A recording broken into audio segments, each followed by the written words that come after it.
Un témoignage rare à présent, celui d'un rescapé de la rafle des 44 enfants de la maison d'Izieux en 1944. Samuel Pintel était invité hier par une association à Maignelet-Montigny dans l'Oise. Une salle comble s'est réunie dans la petite commune pour écouter avec attention son histoire. Reportage Léna Tobigors avec Antoine Roignet. Âgés de 4 à 17 ans, ces enfants juifs, souvent orphelins, passent l'été 1943 à la maison d'Izieux, dans l'Ain. L'année suivante, ils sont arrêtés et déportés à Auschwitz.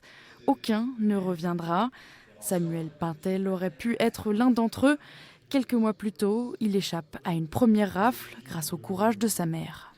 Elle va me regarder droit dans les yeux et me dire « Tu ne viens pas avec moi, je ne suis plus ta mère » et prend la main de la jeune femme qui est à tes côtés. Séparé de ses parents, il se retrouve à 6 ans comme d'autres enfants juifs à Izieux. Il en partira 8 jours avant la rafle. Si je peux raconter aujourd'hui, c'est parce que je bénéficiais d'une chance, j'ose pas dire insolente. Sinon, je ne serais pas là pour raconter quoi que ce soit. Et je le dis, surtout, je raconte au nom des gamins avec lesquels j'ai partagé une période difficile de mon existence. Pour la cinquantaine de personnes qui l'écoutent, un témoignage précieux. Du coup, sa mère, elle se fait déporter et que lui, il reste tout seul, quoi. Ça m'a marqué. Et dire qu'il y a encore des gens qui peuvent encore témoigner, c'est impressionnant.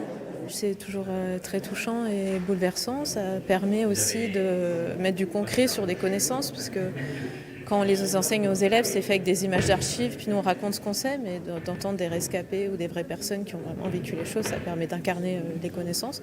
Ce n'est que 43 ans après les faits, avec le procès de Klaus Barbie de 1987, que Samuel Pintel comprend qu'il est passé par la maison d'Izieux. J'étais persuadé que j'étais le seul enfant juif en arrivant et en repartant. Alors que tous les enfants qui étaient à Izieux étaient juifs, étaient là parce qu'ils étaient juifs et déjà orphelins. Depuis lors, il s'est promis de raconter cette histoire aussi longtemps qu'il le pourra.